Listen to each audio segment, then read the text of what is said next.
સુરતના દંપતીનું Asia book of રેકોર્ડમાં સ્થાન.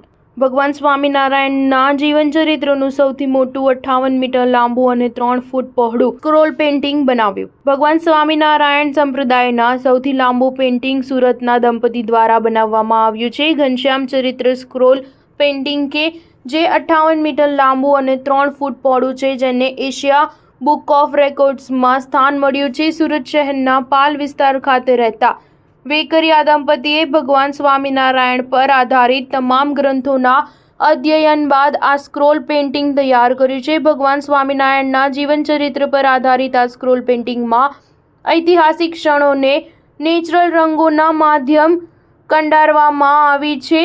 વેકરિયા દંપતીએ ભગવાન સ્વામિનારાયણના બાળ સ્વરૂપ ઘનશ્યામ મહારાજના જીવનચરિત્ર પર આ પેઇન્ટિંગ બનાવ્યું છે. 58 મીટર લાંબુ અને 3 મીટર પહોળું આ પેઇન્ટિંગ પરંપરાગત સૌરાષ્ટ્રની ભાતીગળ શૈલીમાં બનાવવામાં આવ્યું છે. આ ભારતીય કલાકૃતિને ઉજાગર કરતું ટેમ્પરરી આર્ટ છે. વેકરિયા દંપતી દેશના એકમાત્ર એવું આર્ટિસ્ટ છે કે જેઓએ ભગવાન સ્વામિનારાયણના જીવનચરિત્ર ઉપર સૌથી મોટું અને લાંબુ સ્ક્રોલ પેઇન્ટિંગ બનાવી તેમાં ઐતિહાસિક ક્ષણોને રંગોના માધ્યમથી આવરી લીધા છે. આ જ કારણ છે કે તેઓને એશિયા બુક ઓફ રેકોર્ડમાં સ્થાન મળ્યું છે.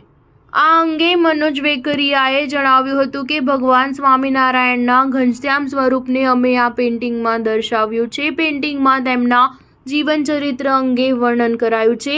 આ માટે અમે ખાસ ભગવાન સ્વામિનારાયણ સાથે જોડાયેલા તમામ ગ્રંથોના અધ્યયન કર્યા હતા અને ત્યારબાદ આ પેઇન્ટિંગ તૈયાર કર્યું છે. તેમનો જન્મ કેવી રીતે એક નિમિત્ત બન્યો તે તમામ પ્રસંગો આ ચિત્રમાં દર્શાવવામાં આવ્યા છે. જ્યારે વિભા વેકરિયાએ જણાવ્યું હતું કે હાલના દિવસોમાં મેં જોયું છે કે મોટાભાગના લોકોને ધાર્મિક ગ્રંથો કે પુસ્તક વાંચવામાં રસ હોતો નથી, જેથી અમે આ ખાસ પેઇન્ટિંગ બનાવ્યું છે, જેને સ્ક્રોલ પેઇન્ટિંગ કહેવામાં આવે છે. સામાન્ય રીતે પેઇન્ટિંગ કેનવાસમાં હોય છે, પરંતુ આ અનકટ કાપડ ઉપર બનાવવામાં આવેલ સ્ક્રોલ પેઇન્ટિંગ છે. સ્ટાર ન્યૂઝ 7 હંમેશા સચ્ચાઈની સાથે.